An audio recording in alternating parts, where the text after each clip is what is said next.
大家好，我係 Data 數據君。今集咧又介紹一間酒店。呢間酒店咧就喺國貿呢邊嘅。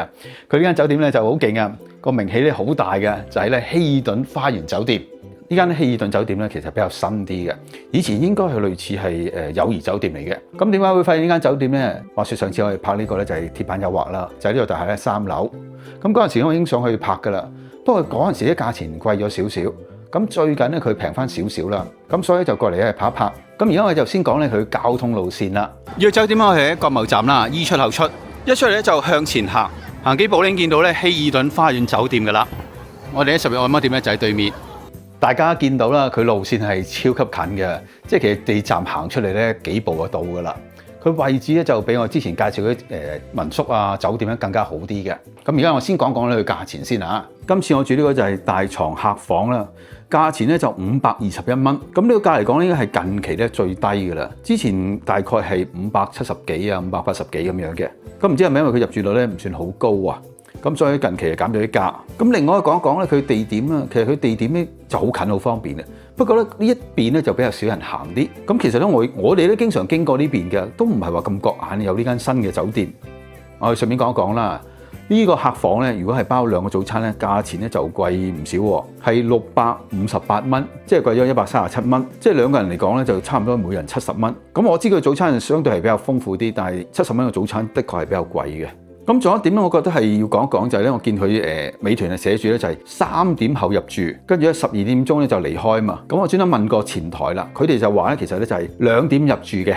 咁check out 嘅時間咧就係12點，咁呢個正常啦。跟住我哋又睇下佢嗰個咧價錢啦，就係6月份嘅價錢啦。見到咧佢最低價啦，就係都係494蚊，即係差唔多500蚊啦。咁呢個講緊係最平個房嘅。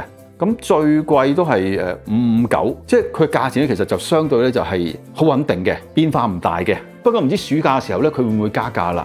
開頭睇呢個價錢，我覺得佢係相對係貴啲嘅。呢個房咧最少都要500蚊到。不過咧我入到嚟咧，我感覺就覺得，喂，佢哋啲嘢真係樣樣係靚啲嘅，係高一級嘅喎。所以如果譬如我係同朋友嚟，咁我有機會去考慮呢個房。我嘅考慮就係一係呢邊啦，一係就全季酒店。呢2間酒店咧都係比較高質素嘅。全季酒店咧嗰邊就會平，大約平100蚊到。咁而家我哋睇睇啦，呢個房嘅細節啦，佢細節咧相當唔錯嘅。呢個房咧佢就話係有呢個咧就係大概係300尺嘅。咁我估就冇嘅，不過啲地方非常之好見使嘅喎，住落會係好舒服嗰種嘅。門口咧就有個咧就係掛衫嘅地方啦。嗱，簡單睇佢嘅細節啦，就係咧佢掛衫嘅地方其實有盞燈嘅。哦，咁另外呢度咧有個洗衣袋啦。咁下邊咧就可以擺下行李嘅，同埋可以坐喺度嘅着鞋嘅。好，睇一睇咧啲拖鞋，啲拖鞋咧就都幾靚下嘅喎，係着得幾舒服嗰種嚟嘅。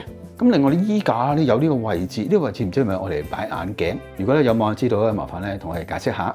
隔離呢度咧有一部叫做係空氣淨化機啊，咁仲有呢個除蚊嘅功能嘅，咁同埋有呢個負離子。咁有個櫃咧就好容易俾人忽略嘅，就係呢個架嘅隔離。呢度可以掛衫嘅，咁下邊咧就有個咧燙斗。開頭我以為呢個係風筒，原來係燙斗嚟嘅。順便睇一睇呢幅圖啦。咁其實咧佢一層嚟講咧就唔係話好多房間嘅，不過咧佢有好多層喎，佢應該有6、7層。然後咧我哋就睇睇呢張咧就我非常中意嘅書台啦。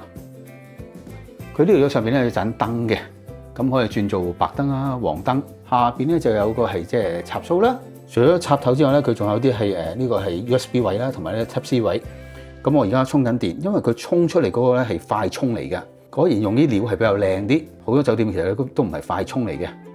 成張書台咧最中意就係呢張凳啦。咁啊呢張凳咧除咗個外形好睇之外啦，仲可以碌嚟碌去嘅。再加上佢係地板啦，咁所以碌起上嚟咧就更加方便。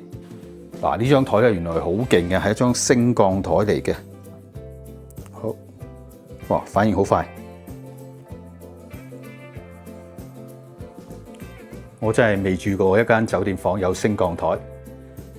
再過嚟咧就係電視啦，電視係一個好好嘅電視，可以睇到咧翡翠台啊，同埋好多電視台睇得到嘅。電視台咧就好多啊，不過咧佢冇電視劇啊、電影啊、綜藝睇噶啦。哦，呢個電視原來係65寸嘅。咁我啱啱去睇翻咧就係佢呢個酒店嘅資料啦。6樓咧就有個健身房，頭先我去拍過嘅，跟住設備都係比較靚啲，咁面積唔大嘅。咁另外咧就係嗰個健身室咧。佢裏邊咧就有埋呢個就係自助洗衣房嘅，好似有係3部係乾衣機啦，3部洗衣機。咁呢度咧就個茶几嚟嘅，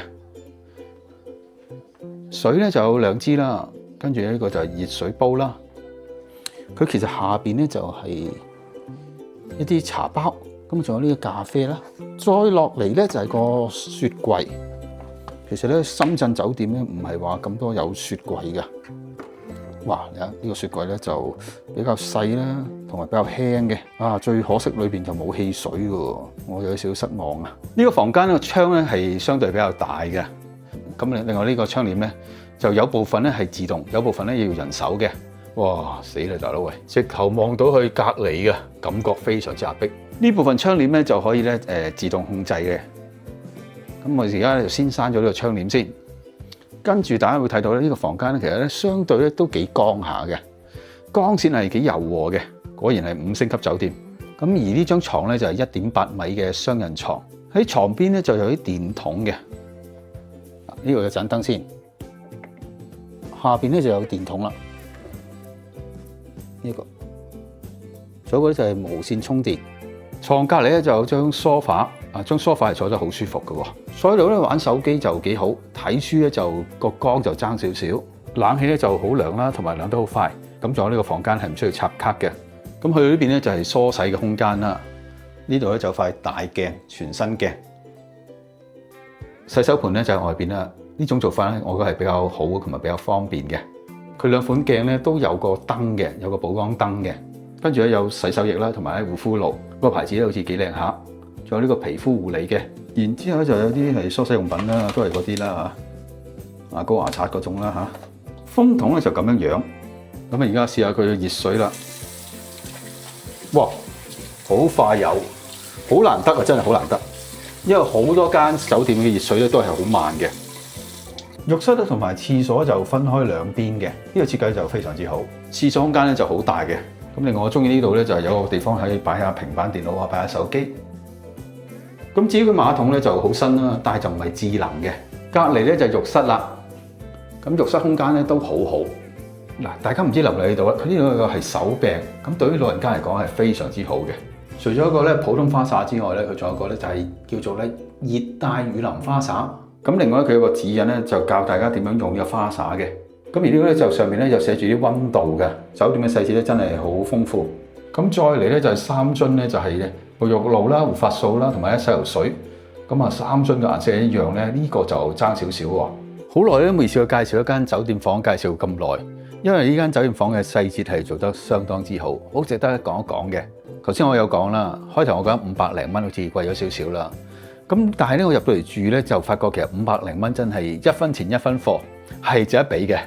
即係譬如我同屋企人嚟住咧，我覺得呢間都可以係首選，即係總之係一係就佢，一係就係全季酒店。咁另外當然如果住埋一齊，梗係揀民宿啦。咁仲有呢間酒店咧有個隱藏嘅好處，就係我哋喺10月咧對面，咁大家過去按摩就非常之方便嘅。總結嚟講，我覺得呢個房咧係值呢個價嘅。不過咧，我懷疑佢係因為而家少人住咧，所以就平翻少少。咁如果佢譬如多人住嘅時候咧，佢應該去到600-700蚊嘅。如果大家係唔介意佢貴少少咧，可以過嚟試一試。畢竟佢係間新酒店。今集介紹到呢度為止啦。如果大家中意今次影片，記住幫手點個讚。下集見啦，拜拜。